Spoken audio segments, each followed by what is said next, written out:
तारिक खान, तो आप इस बात का स्वागत करते हैं ना कि आपकी शिकायत पर कार्रवाई हुई और सारा काम निष्पक्षता से हुआ? ये लोग अपने आप कर रहे थे पुलिस वाले ये काम, या इनसे किसी ने करने के लिए कहा गया था? कॉन्स्पिरेसी किसकी है? सरकार की? ये पुलिस वाले अपने आप कर रहे थे। इन्होंने रात में लेटे, सुबह उठे, इन्होंने सपना देखा, लोगों को वोटिंग से रोकने लगे। या देशद्रोही है ये पुलिस वाले? किसी ने इनको इंस्ट्रक्ट किया था ना। कौन है वो इंस्ट्रक्टर इनका? उनका उस इंस्ट्रक्टर का नाम है योगी आदित्यनाथ, जो कि डरा हुआ इंस्ट्रक्टर है। डर के मारे इन लोगों से कह रहा है कि लोगों को वोट डालने से रोको। एक शेर है वसीम बरेलवी का कि आप बस किरदार हैं, अपनी हदें पहचानिए। आप बस किरदार हैं, अपनी हदें पहचानिए, वरना एक दिन कहानी से निकाले जाएंगे। कैसे निकाले जाएंगे कहानी से? जैसे ये 7 लोग निकाले गए हैं, वैसे बाकी लोग भी तैयार रहिएगा। लोकतंत्र के लुटेरे लोग, जिन्होंने लोकतंत्र को, दुनिया के सबसे बड़े लोकतंत्र को आज कलंकित तारिक किया भाई, है, एक्चुअली वो आपके ऐसे ही हिसाब निकाले से जाएंगे। इन सबको भैंस ढूंढने के काम में लगना चाहिए था, लेकिन मैं दूसरी तरफ जाना चाहता हूं। मैं प्रेम शुक्ला जी के पास जाऊंगा ये समझने के लिए कि प्रेम शुक्ला जी, ऐसी स्थिति को आप कैसा मानते हैं जहां पर ये दोनों ही चीजें, एक शिकायत, देखिए मैं तारिक भाई एक बात आपको बता दूं कि अगर आपकी शिकायतों का संज्ञान लेकर कार्रवाई हो रही है तो अभी मेरे ख्याल से उसमें जांच होगी और जांच के बाद यह देखा जाएगा कि आपकी की हुई शिकायतों में कितना दम था। कम से कम आपकी बातों को प्राइमा फेसी सही समझते हुए उस पर कार्रवाई की गई है। लेकिन प्रेम शुक्ला जी, मैं इसको ये लोगों का सस्पेंड किया जाना 7 अधिकारियों का, क्या इस बात को इंगित कर रहा है कि गड़बड़ी निश्चित रूप से थी? और क्या इस बात को इंगित कर रहा है कि वो जाहिर है अपने मन से ऐसा नहीं कर रहे होंगे, वो भारतीय जनता पार्टी के दबाव में ऐसा कर रहे हैं? ये गड़बड़ी हुई कि नहीं, ये जांच का विषय है। अब आप जांच, ये तो निश्चित है कि करहल में एक हत्या हुई है और हत्या जिस तरह से की गई, बलात्कार किया गया, इससे अधिक लोकतंत्र को क्या कलंकित किया जा सकता है? ये एक मतदाता आपके विरोध में मत करने जा रही है, इसलिए समाजवादी पार्टी का गुंडा उसके साथ बलात्कार करता, उसकी हत्या कर देता है। इससे अधिक लोकतंत्र और क्या कलंकित होगा? इससे अधिक समाजवादी पार्टी के बलात्कारी होने का और हत्यारा होने का सबूत और क्या चाहिए दिनेश बाबू?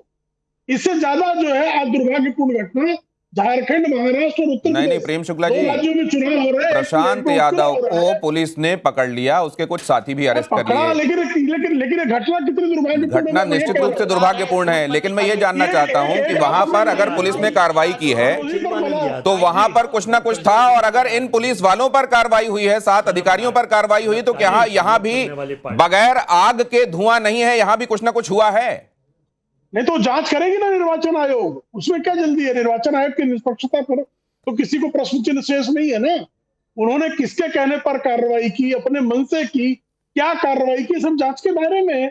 ये जांच होगी, जांच की अंतिम रिपोर्ट आने के पहले जजमेंट देने का काम समाजवादी पार्टी की जहारत ब्रिगेड कर सकती है।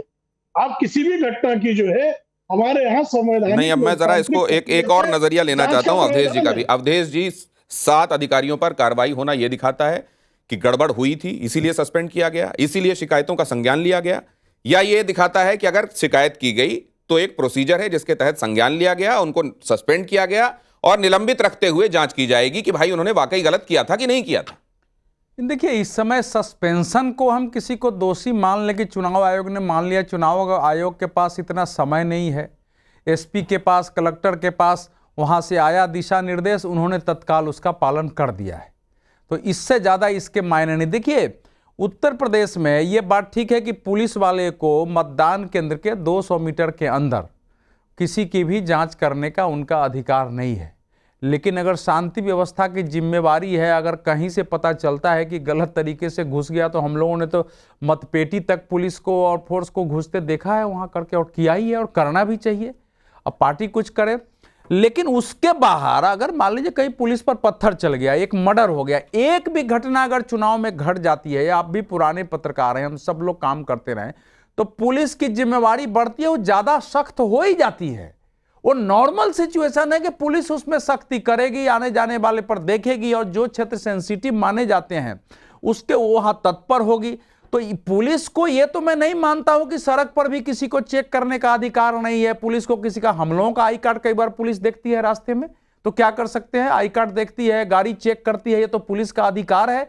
अब मतदान के लिए सारे अधिकार नहीं, तो ये जो अधिकार है पुलिस का, अवधेश जी, अगर वो इसको एक्सरसाइज कर रही है और छतों से उसके ऊपर पत्थर पड़े, और जब पूछा जाए कि छतों से पत्थर क्यों यही मारे कहा। जा रहे हैं तो ये कहा जाए कि देखिए ये लोगों को वोट डालने से रोक रहे हैं, इसलिए पत्थर मारे जा रहे हैं। तो रोक, वही तो कह रहा हूं ना कि पत्थर मारने की चर्चा नहीं है, वो कोई अपराध नहीं है, उसकी कोई चर्चा नहीं हो रही है। लेकिन पुलिस वाले सस्पेंड हो गए, सस्पेंड होना भी एक सीरियस इशू है, लेकिन चुनाव आयोग ये भविष्य की दृष्टि से त्वरित कार्रवाई करता है। अब मान लीजिए कहीं से डीजीपी को पर क्वेश्चन उठता है, कहता थे कि अभी डीजीपी के ये पावर में नहीं रहेंगे, दूसरे काम करेंगे, तो ये थोड़े है कि डीजीपी को सजा होती है।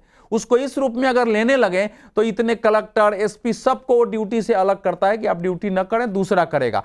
अब अखिलेश यादव जैसे बड़े नेता अगर इशू उठाएंगे, चुनाव आयोग को उसको सुनना पड़ेगा। त्वरित कार्रवाई हुई है, लेकिन इस कार्रवाई का ये अर्थ कदापि नहीं है कि सारे पुलिसकर्मी गलत कर रहे थे, गलत कर भी रहे होंगे, मैं ये नहीं कहता हूं नहीं कर रहे होंगे, लेकिन उसका ये अर्थ नहीं निकालना चाहिए। दूसरा, क्या समाजवादी पार्टी यूपी में इन सब क्षेत्रों में जहां जहां बात हो रही है, कुंदरकी है, सीसामऊ है, मीरापुर है, चाहे क्या इतनी कमजोर है कि उसके मतदाताओं को कोई धक्का देके पहुंचने नहीं देगा? ये लड़ने वाली पार्टी सब दिन रही है, लड़ती रही है, इसके लोग लड़ते रहे हैं, और इसमें भी 40%, 35%, 65% मुस्लिम मतदाता है, जिनका वोटिंग परसेंटेज लोग देखता रहा है, वो सब दूर दूर से मतदान करने जाते हैं। अवधेश जी, आपकी इस बात में बहुत गंभीर बात छिपी हुई है। आप ये कह रहे हैं कि अगर ऐसे हालात हैं और शिकायत की जा रही है तो क्या भविष्य में नतीजों को भांपते हुए पहले से ग्राउंड तैयार किया जा रहा है कि देखिए हमारे साथ हमको रोका गया और ऐसा किया गया, हमारे वोटर्स को रोका गया, इसलिए नतीजा ऐसा आया? तारिक खान, देखिए ये तो एक्सेप्ट किया जा रहा है कि उनको रोका जा रहा है, और लड़ने वाली पार्टी है तो क्या करे, वहां लाठी चलाए ताकि आप फिर से हमें गुंडा कहें, जैसे अभी बीजेपी के प्रवक्ता हमें बलात्कारी पार्टी कह रहे थे। आप ही के चैनल ने दिखाया, वो जो लड़की मरी है उसकी भाभी और बहन कह रही है कि वो लड़का पत्रकार है, उसका समाजवादी पार्टी से कोई लेना देना नहीं है। ये आप ही के चैनल ने उसकी बहन का इंटरव्यू दिखाया, आप ही के चैनल पे, मैं 1 बजे था। अब ये बता रहे हैं उसमें समाजवादी पार्टी का लिंक है। ये चाल चरित्र चेहरा है इनका। मैं कह रहा हूं, आप कह रहे हैं समाजवादी पार्टी के लोग कैसे हैं, क्या कमजोर है, क्या लाठी डंडे से लड़ाई करें? पुलिस हमको मार रही है, हम चुनाव आयोग से शिकायत करेंगे, यह प्रक्रिया है। जो मैनुअल में लिखा हुआ है उसको फॉलो करिए। रूल बुक बनी हुई है, रूल बुक वोटर्स के लिए बनी हुई है, रूल बुक जो रिटर्निंग ऑफिसर है, जो वहां पर पीठासीन है, उसके लिए भी बनी हुई है। उसको पालन कराने के लिए कहा जा रहा है, तो भाई उस पर बड़ा दिक्कत हो रही है। ऐसा नहीं वैसा दुनिया भर की बातें कही जा रही है। और जो लोग सस्पेंड हुए हैं उनकी कोई गलती नहीं है, उनको पुरस्कृत किया गया है। वो लोग आ रहे थे, बुला रहे थे, आओ भैया वोट डालो, हम फैसिलिटेट कर रहे हैं आपको, आइए। एक पुलिस वाला बंदूक लेके टहल रहा है, अभी मैं देख रहा हूं आपके स्क्रीन, ये भी फैसिलिटेट कर रहे हैं, आओ भैया वोट डालो, कोई बात नहीं। कौन पत्थर चला रहा है, पुलिस कौन की नहीं। बंदूक से डर किसको लगता है तारिक खान साहब? पुलिस की बंदूक, पुलिस हमेशा बंदूक कैरी करती है, डर किसको लगता है? हाथ में जब हाथ में लेगी तो डरेगा, मैं डर जाऊंगा। आप लोग सुपर नेचुरल नहीं, नहीं ऐसा नहीं है।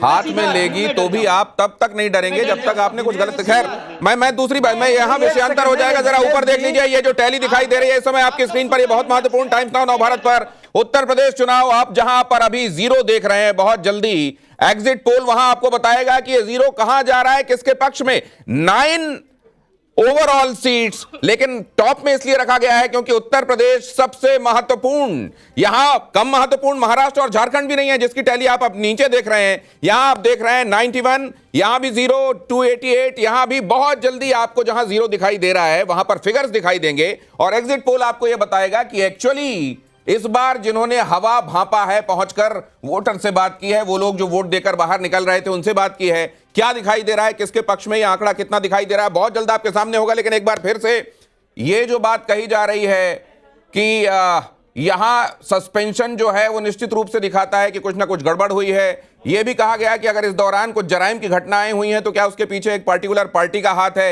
यह भी कहा जा रहा है, महाराष्ट्र के जो नेता हमारे साथ बैठे हुए हैं वो इशारे कर रहे हैं, उनके पास मैं जाऊंगा, निश्चित रूप से महाराष्ट्र के संदर्भ में बात करूंगा, क्योंकि वहां पे भी बिटकॉइन हो चाहे कैश हो, मामला बड़ा सरगर्म है।